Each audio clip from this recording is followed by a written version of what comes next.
Sejarah Kerajaan Safawi di Persia. Berdirinya Kerajaan Safawi. Kerajaan ini bermula dengan berdirinya sebuah tarekat Syiah oleh Syekh Sofiyuddin. Dia merupakan keturunan Imam Syiah ke-6, Musa al-Kazim.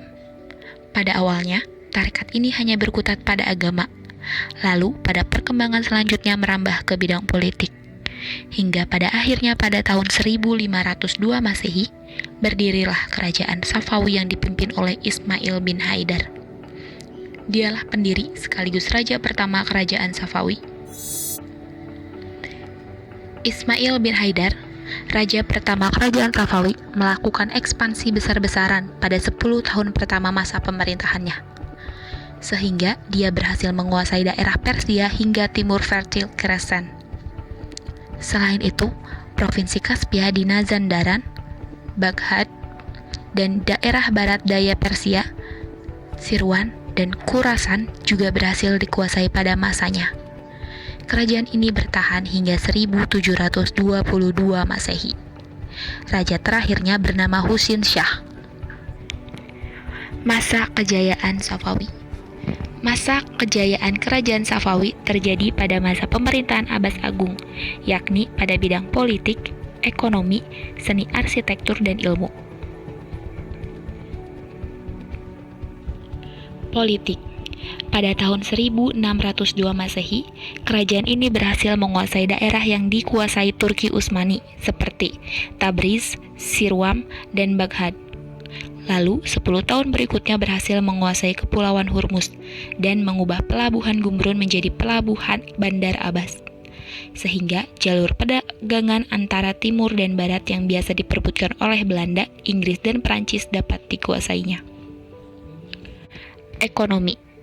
Dengan dikuasainya Hormuz dan pengubahan Gumrun menjadi pelabuhan Bandar Abbas, Kerajaan Safawi tidak syak lagi berhasil menguasai jalur perdagangan internasional, yang berarti mereka menjadi pemegang kunci perdagangan internasional.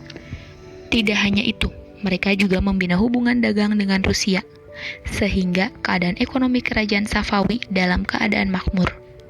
Belum lagi hasil bumi yang bagus semakin menambah kemakmuran mereka pada masa Abbas Agung.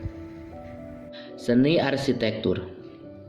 Di ibu kotanya, Isfahan, terdapat 162 masjid, 48 buah perguruan tinggi, 1.802 losmen yang luas untuk penginapan tamu syah atau bisa disebut dengan raja, dan 287 unit pemandian umum. Bangunan yang paling terkenal yaitu Masjid Lutfullah yang dibangun pada 1603 Masehi dan selesai pada tahun 1618 Masehi.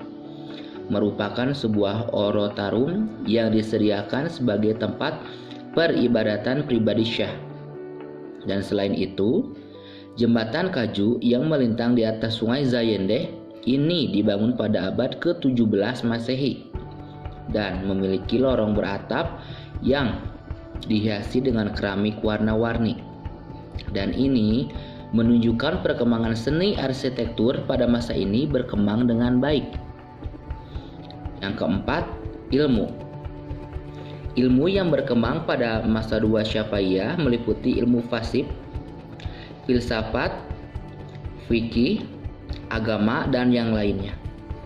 Dan beberapa tokoh filsafat yang muncul pada masa Syafi'i antara lain Mir Damad alias Muhammad Bakir Damad 1631 Masehi, yang dianggap sebagai guru ketiga setelah Aristoteles dan Al-Farabi, dan Mullah Sadra atau Sadq al-Din al-Shirazi.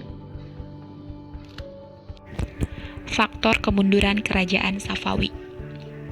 Raja yang lemah. Setelah Raja Abbas Agung, raja-raja berikutnya memimpin dengan sangat buruk. Hal ini tergambar dari sifat-sifat raja tersebut sehingga menghadapi berbagai masalah kenegaraan. Berikut adalah raja-raja yang memimpin setelah Raja Abbas Agung. Yang pertama, Safi Mirza, seorang yang pencemburu dan kejam terhadap pembesar-pembesar kerajaan. Abbas II adalah raja yang suka mabuk minuman keras, selain pecandu narkotika juga menyenangi kehidupan malam. Ketiga, Hussein adalah seorang raja yang sangat diskriminatif, terlalu berpihak kepada kaum Syiah dan kejam terhadap penganut Sunni. Serangan dari luar. Konflik mereka dengan kerajaan Utsmani yang berkepanjangan juga menjadi sebab kemunduran dan kehancuran kerajaan ini. Selain itu, mereka juga mempunyai musuh lain, yakni Rusia. Masalah internal. Terjadinya dekadasi moral yang melanda sebagian pemimpin kerajaan Syafawi yang juga ikut mempercepat proses kehancuran kerajaan ini.